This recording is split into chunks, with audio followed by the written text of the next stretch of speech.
नमस्कार दोस्तों। अंधेरे में रोशनी की उम्मीद जगाने वाली जगह हॉस्पिटल, जहां हर इंसान अपनी जिंदगी बचाने, अपने आप को ठीक करने की आस लेके आता है, जहां डॉक्टर भगवान का दूसरा रूप होते हैं। लेकिन क्या होगा जब यही उम्मीद, यही विश्वास एक डरावनी सच्चाई बन के रह जाएगी, जब इलाज के नाम पे लूट होने लगी। भारत में स्वास्थ्य सेवा एक अधिकार है, लेकिन आज ये एक महंगा सौदा बन गया है, खासकर जब बात प्राइवेट हॉस्पिटल्स की आती है। इनको देख के कभी कभी लगता है कि जिंदगी बचाने से ज्यादा इनकी कोशिश आपकी जेब खाली करने में होती है। तो क्या ये सिर्फ हमारा डर है या इसमें कोई सच्चाई भी है? आज हम इसी कड़वी सच्चाई का सामना करेंगे और जानेंगे कि इस लूट से कैसे बचा जाए। कोई भी प्राइवेट हॉस्पिटल एक चार दीवारी नहीं है, वो एक बड़ा बिजनेस मॉडल है। और हर बिजनेस की तरह इसमें भी मुनाफा कमाने के कई तरीके होते। कुछ तरीके बिल्कुल सीधे होते हैं और कुछ इतने छुपे होते हैं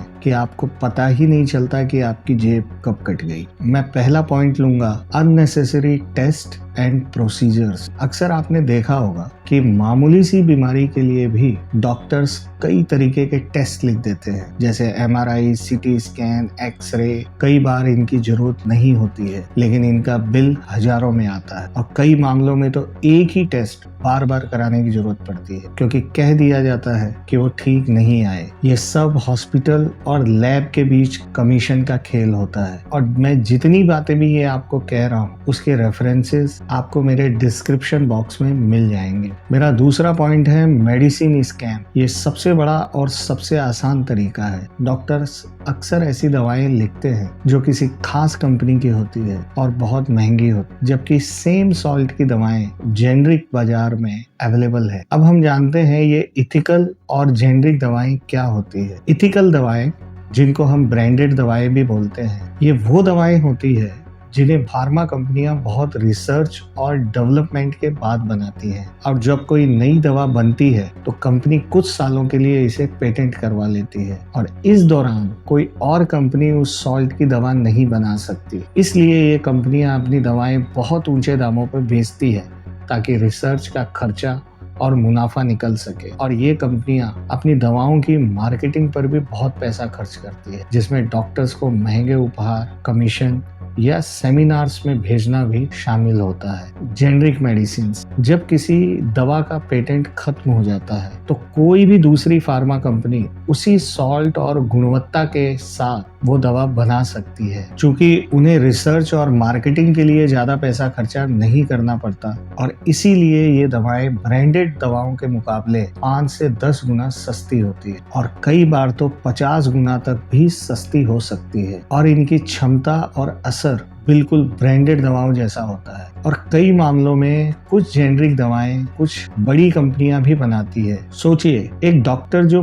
एक महीने में 100 मरीजों को एंटीबायोटिक लिखता है, अगर वो ब्रांडेड दवा लिखेगा और वो भी एक खास कंपनी की, तो उसे अच्छा कमीशन, इंसेंटिव मिलेगा। और अगर वो कोई जेनरिक मेडिसिन लिखता है तो मरीज का भला होगा, लेकिन डॉक्टर को कोई फायदा नहीं। और यही वजह है कि बड़ी बड़ी कंपनियां डॉक्टर के साथ मिलके इस दवा लूट को अंजाम देती है, और आपकी बीमारी और दर्द उनके लिए मुनाफा कमाने का जरिया बन जाता है। अब हम बात करेंगे जब मरीज एडमिट होता है, room rent and daily charges. अस्पताल में एडमिट होने से पहले कमरे का सवाल आता है। जनरल वार्ड से लेकर डीलक्स रूम तक हर कैटेगरी का किराया अलग, और इस किराए में सिर्फ एक कमरा नहीं बल्कि कई छुपे हुए हिडन चार्जेस भी होते हैं, जैसे नर्सिंग चार्ज, बेड चार्ज। कई बार मरीज को जरूरत ना होते हुए भी महंगे कमरे में भर्ती किया जाता है। अब हम बात करेंगे एक्स्ट्रा चार्जेस की। आपने कभी अस्पताल का बिल ध्यान से देखा होगा, जिसमें मिसलेनियस चार्जेस या अदर चार्जेस के नाम पर कई हजार रुपए जोड़ दिए जाते हैं, जिनका कोई भी एक्सप्लेनेशन नहीं होता। छोटे मोटे इक्विपमेंट जैसे ग्लव्स, सिरिंज, बैंडेज आदि का चार्ज भी कई गुना ज्यादा लगाया जाता है। अब हमारा पॉइंट है मिस यूज ऑफ इंश्योरेंस। और अगर किसी पेशेंट के पास हेल्थ इंश्योरेंस है तो कई बार अस्पताल जानबूझ के बिल को बढ़ा देते हैं, क्योंकि उन्हें पता होता है कि बिल का भुगतान तो इंश्योरेंस कंपनी करेगी। इससे आप पे सीधा असर नहीं पड़ता,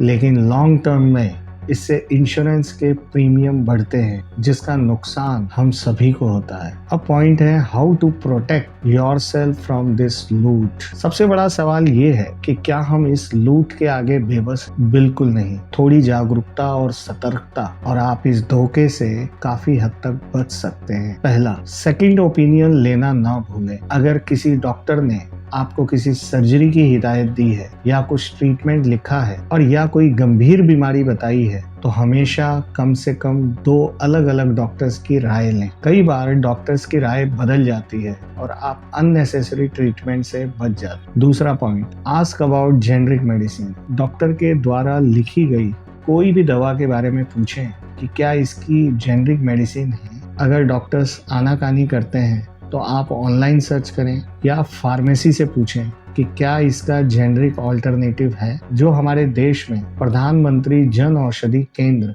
जैसी सरकारी दुकानें जेनरिक दवाएं सस्ते में उपलब्ध कराती है। अस्पताल से डिस्चार्ज होने से पहले अपने बिल की हर चीज को ध्यान से देखें।